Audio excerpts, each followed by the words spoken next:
जिले की हलचल। आकाशवाणी लखनऊ से प्रस्तुत है जिले की हलचल। आज सुनिए कन्नौज और जालौन जिलों की हलचल। पहले सुनते हैं कन्नौज जिले की हलचल। आलेख और स्वर है रवि कुमार द्विवेदी का।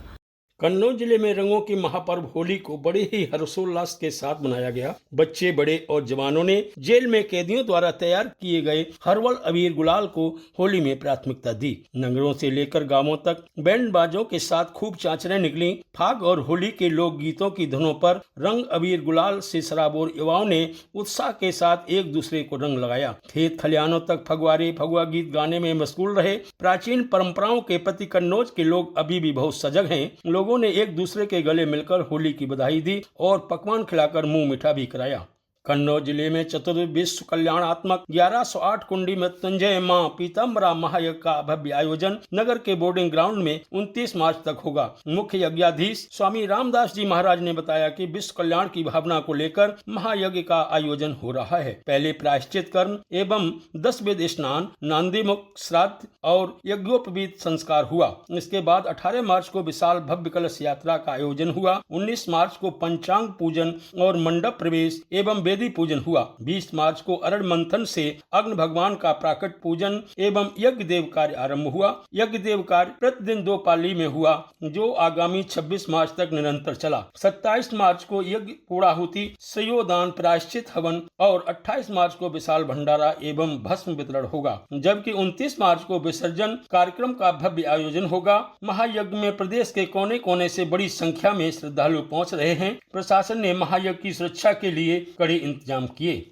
प्रदेश सरकार की महत्वाकांक्षी मुख्यमंत्री युवा उद्यमी योजना के अंतर्गत रोजगार पाकर युवा बहुत खुश हैं। इस योजना के तहत जनपद को शासन से 700 का लक्ष्य मिला है। इसमें से अब तक 300 युवाओं को विभिन्न बैंकों ने ऋण उपलब्ध करा दिया है। बाकी के आवेदनों का कार्य प्रगति पर है। खास बात यह है कि ब्याज रहित 5 लाख ऋण के बावजूद शासन द्वारा लाभार्थियों को 50,000 रुपए अनुदान भी उपलब्ध कराया जाएगा। जिला उद्योग केंद्र के महाप्रबंधक धनंजय सिंह ने बताया कि मुख्यमंत्री युवा उद्यमी विकास अभियान के नाम से उत्तर प्रदेश सरकार ने 21 से 40 वर्ष के बीच में जो युवा हैं हमारे, उनको 5 लाख तक का ब्याज मुक्त और गारंटी मुक्त लोन दिलाकर उनको छोटा मोटा सूक्ष्म उद्योग स्थापित करने के लिए योजना लाई गई है। युवा है वो कार्यालय से संपर्क करके इस योजना में अवश्य लाभ उठाएं और विभाग को इनकी सहायता करेगा। कन्नौज जिले में महात्मा गांधी राष्ट्रीय ग्रामीण रोजगार गारंटी योजना के तहत ग्रामीण क्षेत्रों में छुपी युवा प्रतिभाओं को निखारने के लिए जल्द 100 खेल मैदान विकसित होंगे। अब तक 26 खेल मैदान विकसित भी हो चुके हैं। बाकी के खेल मैदानों को विकसित करने का काम प्रगति पर है।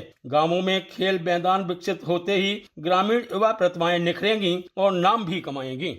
कन्नौज जिले में मूंगफली और सूरजमुखी की खेती को बढ़ावा मिलेगा। दोनों फसलों को उगाने के लिए प्रेरित किया जा रहा है। किसानों को निःशुल्क 20 किलोग्राम मूंगफली बीज की 250 किटें मिलेंगी। इसके अलावा सदर और तिरवा तहसील के किसानों को 500 क्विंटल मूंगफली का बीज भी वितरित किया जाएगा। इस बार 20,000 से अधिक क्षेत्रफल में मूंगफली की फसल उगाने का लक्ष्य है। ठीक इसी तरह इस बार 200 हेक्टेयर क्षेत्रफल में वैज्ञानिक तरीके से सूरजमुखी की खेती होगी। बीते साल की अपेक्षा इस बार सूरजमुखी की खेती के रकबे में 4 गुना बढ़ोतरी हुई है।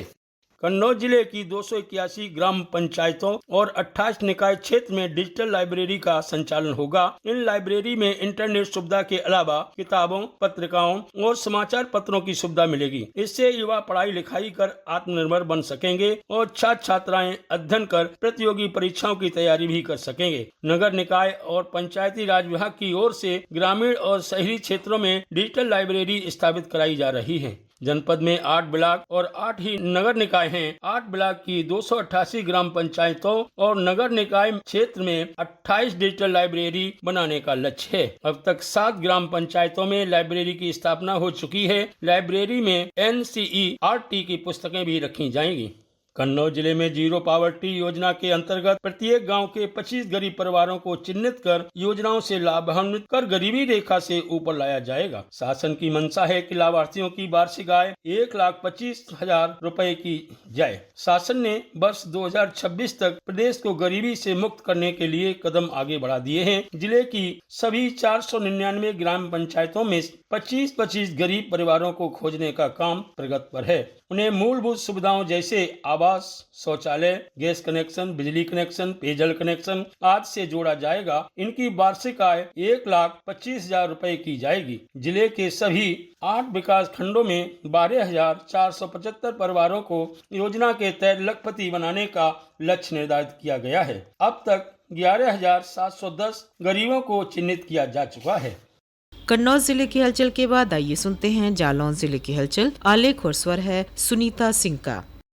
जनपद जालौन के कालपी तहसील में अखिल भारतीय कल्याण संस्थान की कालपी शाखा द्वारा महिलाओं को सिलाई प्रशिक्षण डिप्लोमा प्रमाण पत्र वितरण कार्यक्रम का आयोजन किया गया। इस कार्यक्रम में 38 छात्राओं को विशिष्ट अतिथियों द्वारा प्रमाण पत्र वितरण कराए गए। तदुपरांत कार्यक्रम में उपस्थित अखिल भारतीय कल्याण संस्थान की राष्ट्रीय अध्यक्ष ने अपने उद्बोधन में कहा कि हमारी संस्था अखिल भारतीय कल्याण संस्थान विगत 25 वर्षों से समाज को अपनी सेवाएं दे रही है। प्रदेश में संस्था अपनी कई शाखाएं संचालित हैं और उन्हीं शाखाओं में कालपी शाखा द्वारा महिलाओं को सिलाई प्रशिक्षण डिप्लोमा प्रमाण पत्र कार्यक्रम का आयोजन किया गया। जनपद में मुख्यमंत्री सामूहिक विवाह योजना के तहत भव्य समारोह में 593 जोड़ों का विवाह संपन्न हुआ। इस मौके पर जनप्रतिनिधियों और अधिकारियों ने नव विवाहित जोड़ों को आशीर्वाद देकर उनके सुखद और उज्जवल भविष्य की कामना की।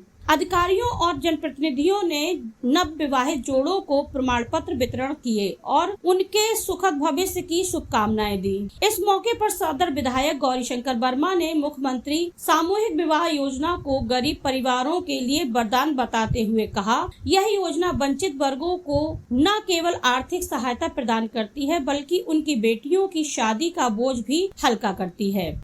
अंतर्राष्ट्रीय महिला दिवस के अवसर पर विकास भवन में रानी लक्ष्मीबाई सभागार में एक भव्य समारोह का आयोजन किया गया। इस कार्यक्रम में जिलाधिकारी राजेश कुमार पांडे ने स्वयं सहायता समूह, आशा बहुओं और आंगनबाड़ी कार्यकर्तियों महिलाओं सहित दर्जनों महिलाओं को शुभकामनाएं दी और उनके योगदान को सराहते हुए प्रमाण पत्र देकर सम्मानित किया। जिलाधिकारी ने कहा कि अंतर्राष्ट्रीय महिला दिवस केवल एक दिन मनाने की औपचारिकता नहीं होनी चाहिए बल्कि हमें हर दिन उन्हें सार्थक बनाना होगा। उन्होंने महिलाओं से अपील की कि वे परिवार, समाज और अर्थव्यवस्था की रीढ़ हैं। महिलाएं अब थल सेना, जल सेना और वायु सेना सहित हर क्षेत्र में पुरुषों के साथ कंधे से कंधा मिलाकर आगे बढ़ रही हैं।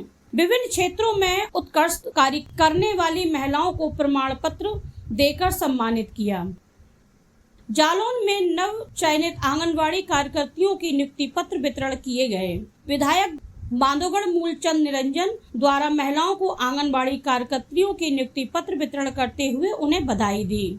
इसी क्रम में विधायक कालपी श्री विनोद चतुर्वेदी द्वारा महिलाओं को आंगनबाड़ी कार्यकर्तियों के नियुक्ति पत्र वितरण किए गए और उत्तर प्रदेश सरकार द्वारा महिलाओं को स्वावलंबी व सम्मान के लिए किए जा रहे कार्यों के लिए बधाई दी गई। आंगनबाड़ी कार्यकर्तियों के नियुक्ति पत्र वितरण करते हुए बताया कि जनपद जालौन में कुल 251 आंगनबाड़ी कार्यकर्तियों का चयन हुआ है तथा चयनित आंगनबाड़ी कार्यकर्तियां अपने कार्य क्षेत्र में विभाग व उत्तर प्रदेश सरकार की मंशानुसार पूर्ण जिम्मेदारी से कार्य करें। नव चयनित आंगनबाड़ी कार्यकर्तियां थी, उनको माननीय विधायक गण, जनप्रतिनिधि गण के माध्यम से उनको 88 नियुक्ति पत्र वितरण किए गए। ये नियुक्ति 2012 के बाद पहली बार हुई है। जो महिलाओं को नियुक्ति पत्र मिले उनमें काफी उत्साह था, जनप्रतिनिधियों में उत्साह था, हम लोग भी उत्साहित थे इस नाते से कि इतने महिलाओं को आत्मनिर्भर बनने का मौका मिला, स्वावलंबी बनने का मौका मिला। जिलाधिकारी राजेश कुमार पांडे ने स्मार्ट बोर्ड और स्टडी लर्निंग टेबल का शुभारंभ किया। जिलाधिकारी ने सभी उपस्थित अभिभावकों को बच्चों की शिक्षा के बारे में प्रोत्साहित किया और अधिक से अधिक बच्चों को नियमित विद्यालय भेजने और बच्चों को पढ़ाने के भरपूर अवसर प्रदान करने पर जोर दिया। ये था आकाशवाणी लखनऊ के क्षेत्रीय समाचार एकांश द्वारा प्रस्तुत जिले की हलचल का आज का अंक।